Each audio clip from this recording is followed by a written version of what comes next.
गैर मुस्लिम भाई हैं तो अपना सवाल कर सकते हैं माइक नंबर 1 से। पहले मैं आपको प्रणाम करता हूं, मेरा प्रणाम को आप स्वीकार करें। किशनगंज की पावन धरती पे आप आए हैं, आपका अभिनंदन है, स्वागत है। मैं क्वेश्चन करने से पहले एक बात बता देना चाहता हूं कि मेरा नाम है मनीष कुमार जालान, मेरी प्लाईवुड की फैक्ट्री है और उसमें हम 3 पार्टनर हैं, एक मुस्लिम पार्टनर भी उसमें है। मेरा बिजनेस 18 साल से उनके साथ है। कभी धर्म के कारण कभी कोई कंट्रोवर्सी हमारे बीच में नहीं आई है और भगवान के आशीर्वाद से मैं चाहता हूं कि आगे भी नहीं आएगा। मेरा प्रश्न आपसे है कि सनातन धर्म और इस्लाम में क्या समानता है, उसके बारे में मुझे थोड़ा सा क्लियरिफिकेशन। भाई साहब का सवाल है कि उसकी प्लाईवुड की फैक्ट्री है, 3 पार्टनर, एक पार्टनर मुसलमान है, कभी भी कंट्रोवर्सी नहीं है और इंशाल्लाह नहीं आएंगी। उनका सवाल है कि सनातन धर्म और इस्लाम में क्या यकसानियत है, वो जानना चाहते हैं। हिंदू मजहब की सबसे अहम किताब है वेदा। दयानंद सरस्वती ने सनातन धर्म को और आम किया। वो सही कहते हैं कि हमें मानना चाहिए वेद। वेद सबसे ऊंची किताब है। स्मृति और श्रुति। श्रुति मतलब जो भगवान की तरफ से, स्मृति मतलब जो इंसानों ने लिखी है। श्रुति में आता है वेद और उपनिषद। तो सनातन धर्म के मुताबिक और इस्लाम के मुताबिक भी आप देखेंगे दोनों में खुदा के बारे में, ईश्वर के बारे में, अल्लाह के बारे में जो लिखा है वो यकसा है। आप जब पढ़ेंगे छंदोग्य उपनिषद चैप्टर नंबर 6 सेक्शन नंबर 2 श्लोक नंबर 1 में लिखा हुआ है संस्कृत में, एकम एविदित्यम, खुदा एक है, भगवान एक है, दूसरा नहीं है। लिखा है स्वतः उपनिषद में चैप्टर नंबर 6 श्लोक नंबर 9 में, नाचस्य कसिज जनिता न चदीपा, कि उस ईश्वर का कोई रब नहीं, उस ईश्वर के कोई वालिदैन नहीं, उससे ऊंचा कोई नहीं, उसका कोई वालिदैन है, कोई वालदा है। लिखा है स्वतः उपनिषद में चैप्टर नंबर 4 वर्स नंबर 19 में, न तस्य प्रतिमा अस्ति, उस ईश्वर की कोई प्रतिमा नहीं। प्रतिमा संस्कृत लफ्ज है जिसके मानी अक्स, picture, painting, photograph, idol, statue, sculpture. तो लिखा है उस ईश्वर, उस भगवान की कोई प्रतिमा नहीं, कोई अक्स नहीं, कोई पिक्चर नहीं, कोई पेंटिंग नहीं, कोई पोर्ट्रेट नहीं, कोई आइडल नहीं, कोई स्कल्पचर नहीं, कोई स्टैच्यू नहीं। आगे जब आप पढ़ते हैं ये सारी चीजें कुरान में भी लिखी, मैं उसके ऊपर आऊंगा। ये है ईश्वर के बारे में जो लिखा गया है। उसी तरीके से अब आगे जब पढ़ेंगे यजुर्वेद चैप्टर नंबर 40 वर्ष नंबर 8 और 9 में, उसमें लिखा है अंधात्म प्रविशंति या असम्मुति उपास्ते। अंधात्म मीन्स अंधकार, प्रविशंति मतलब दाखिल होना, अंधात्म प्रविशंति या असम्मुति उपास्ते, वो अंधकार में दाखिल हो रहे हैं जो लोग असम्भूति की पूजा करते। असम्भूति मतलब नेचुरल थिंग्स लाइक हवा, पानी, आग। जो नेचुरल थिंग की पूजा करते हैं जैसे हवा, पानी, आग, वो अंधकार में दाखिल हो रहे। और वो श्लोक का कंटिन्यू होता रहा है, वो लोग और घोर अंधकार में दाखिल हो रहे जो संभूति की पूजा करते। संभूति मतलब इंसान की बनाई हुई चीजें, टेबल, चेयर, आइडल, मूर्ति, इसकी पूजा करेंगे तो और घोर अंधकार में दाखिल होंगे। और लिखा है ऋग्वेद में जिल्द number 1 hymn number 164 verse number 46, एकम सत विप्र बहुधा विदांते, सत्य एक है, खुदा एक है, एकम सत विप्र बहुधा विदांते। लोग, विद्वान लोग उस ईश्वर को कई अलग नाम से पुकारते हैं, ईश्वर को कई अलग नाम से पुकारते। यही चीज लिखा है कुरान में जो मैंने जिक्र किया हूं, सूरह इसरा में सूरह नंबर 17 आयत नंबर 110, कुलिदुल्लाह विदुर्रहमान अयमतदु फलाउल हसना, चाहे कहो अल्लाह या रहमान, उसे अच्छे नाम से पुकारो क्योंकि अल्लाह के सारे अच्छे नाम हैं। लेकिन ऐसी कई मिसाल दी गई। ऋग्वेद आप पढ़ेंगे, ऋग्वेद जिल्द नंबर 2 चैप्टर नंबर 1 श्लोक नंबर 3 में पढ़ेंगे, उसमें एक एट्रीब्यूट दिया गया है ब्रह्मा। ब्रह्मा कहते हैं बनाने वाले खुदा को, ब्रह्मा कहते हैं बनाने वाले खुदा को। हमें कोई एतराज नहीं अगर कोई कहता है कि ईश्वर बनाने वाला है, उसका तर्जुमा करते अरबी में हो जाता है खालिक, हमें कोई एतराज नहीं। लेकिन अगर कोई कहता है कि ईश्वर वो ब्रह्मा है जिसके 4 सिर है, हर सिर पे मुकुट है, तो हम मुसलमान उस पर एतराज करते हैं, क्योंकि आप भगवान को अक्स दे रहे और आप Yajurveda chapter number 32 shloka number 3 के खिलाफ जा रहे। ना तस्य प्रतिमा अस्ति, उस ईश्वर की कोई प्रतिमा नहीं। आपने प्रतिमा दिया तो गलत किया, इसी तरीके से आगे आप पढ़ेंगे, लिखा हुआ है ऋग्वेद में किताब नंबर 6 हिम नंबर 46 श्लोक नंबर 16 में, या एक मुश्ती ही, भगवान एक ही है, सिर्फ उसकी तारीफ करो। और ब्रह्म सूत्र हिंदुइज्म का है, एक कम ब्राह्म द्योत्या नास्ते नैना नास्ति किंचन, भगवान एक ही है, दूसरा नहीं है, नहीं है, नहीं है, जरा भी नहीं है, सिर्फ एक खुदा है, उसके अलावा कोई नहीं है। अगर कोई मुसलमान से पूछेंगे कि सबसे बेहतरीन क्या डेफिनेशन है खुदा की, अल्लाह की, वो जवाब आपको देगा सूरह इखलास सूरा नंबर 112 आयत नंबर 1 से 4, जिसमें लिखा है कुल हुवल्लाहु अहद, कहो कि अल्लाह एक है, अल्लाह समद, अल्लाह जो बेनियाज है, लम यलिद वलम यूलद, ना वो किसी को जना है ना किसी से जना है, वलम यकुल लहू कुफुवन अहद, उसके जैसा कोई नहीं है। ये 4 लाइन का डेफिनेशन है कुरान मजीद में सूरह इखलास सूरा नंबर 112, जिसमें अल्लाह ताला फरमाते कुल हुवल्लाहु अहद, कहो कि अल्लाह एक है, अल्लाह समद, अल्लाह जो बेनियाज है, लम यलिद वलम यूलद, ना वो किसी को जनता है ना किसी से जना है, वलम यकुल लहू कुफुवन अहद, उसके जैसा कोई नहीं।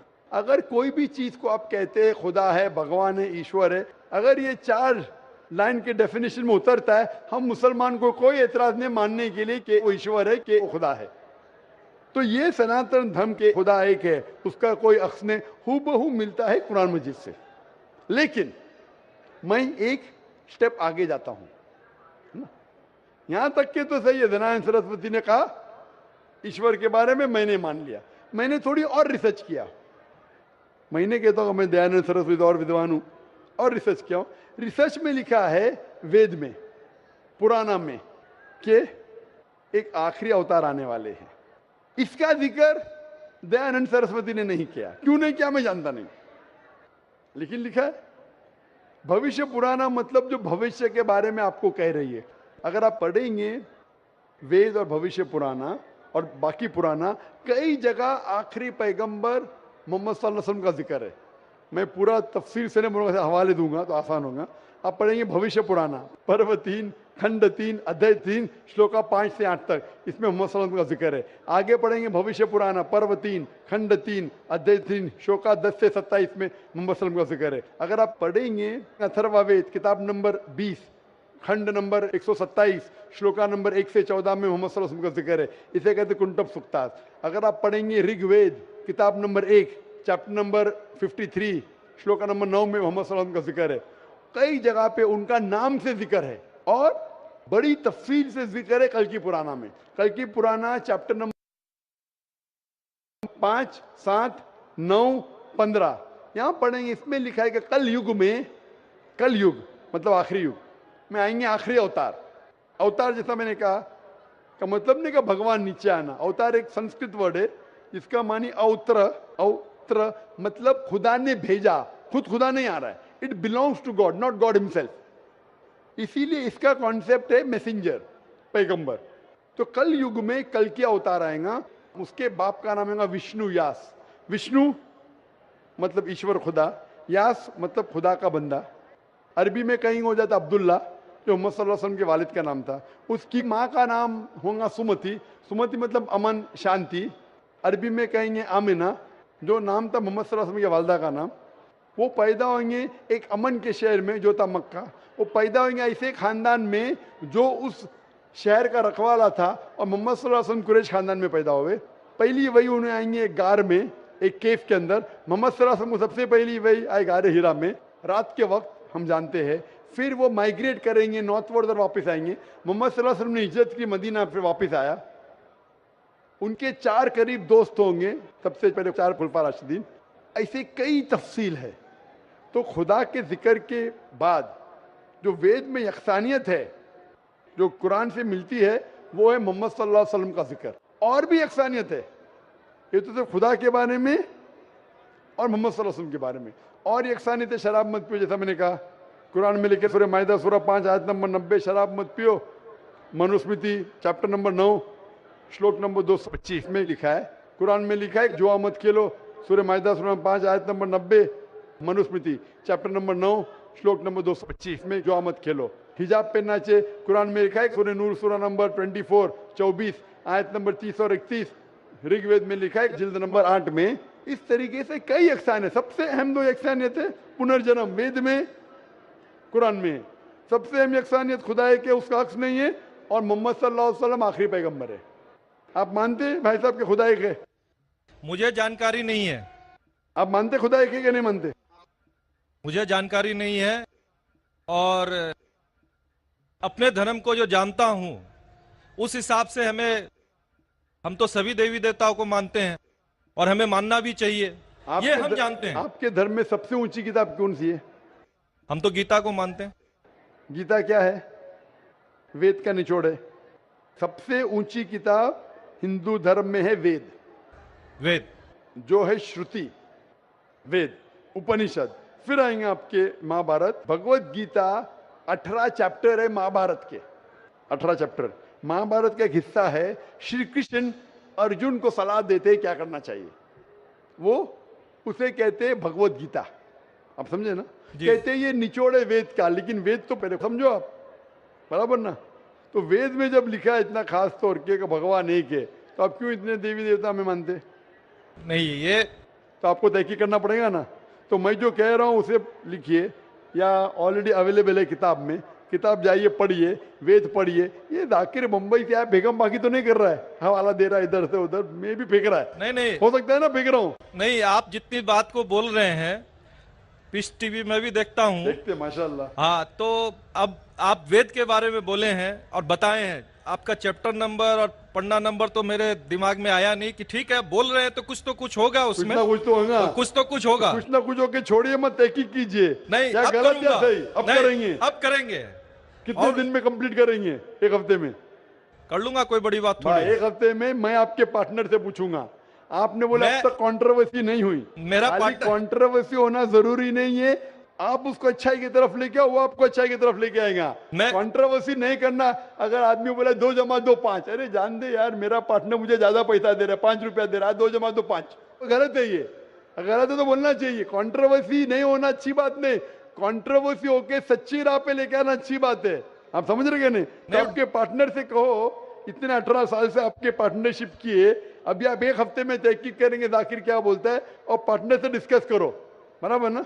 आप ठीक बोल रहे हैं। मेरे पार्टनर का नाम भी मैं बताना चाहूंगा। बता सैयद मजरुल हसन साहब नाम है उनका। सैयद मजरुल हसन साहब तो लाखों लोग सुन लिए ना। हाँ, तो सैयद मजरुल हसन साहब को और हमारे से 15 साल बड़े भी हैं, मेरे से 15 साल बड़े भी हैं। हाँ। हमारी डिस्कस होती है, सब चैप्टर पर डिस्कस होती है। परंतु मैंने क्या कहा कि हमारे बीच में किसी तरह का कोई भी कंट्रोवर्सी नहीं होता है। और आपने वेद के बारे में बताया, जरूर मैं वेद को भी पढ़ूंगा। कंट्रोवर्सी नहीं है, कंट्रोवर्सी नहीं, यकसानियत है। आज कुछ आपसे लेके जा रहा हूं, मैं देखे नहीं जा रहा हूं, मैं आपसे लेके जा रहा हूं। मेरे मन में जिज्ञासा थी, मैं आपसे क्वेश्चन किया, आपने मेरे क्वेश्चन का जवाब दिया, इसके लिए मैं धन्य हूं। और मैं अपने जो आप वेद के बारे में बोले, मैं जरूर उसको पढ़ूंगा और 7 दिन में ही पढ़ूंगा इंशाअल्लाह। आप पढ़िए, तहकीक कीजिए, लेके जा रहे। अगर आप कबूल करेंगे तो मुझे देके भी जाएंगे सवाब इंशाअल्लाह। मेरा प्रणाम को फिर स्वीकार करें आप। इसी के साथ मैं अपने शब्दों को विराम देता हूं। माइक नंबर 3 पर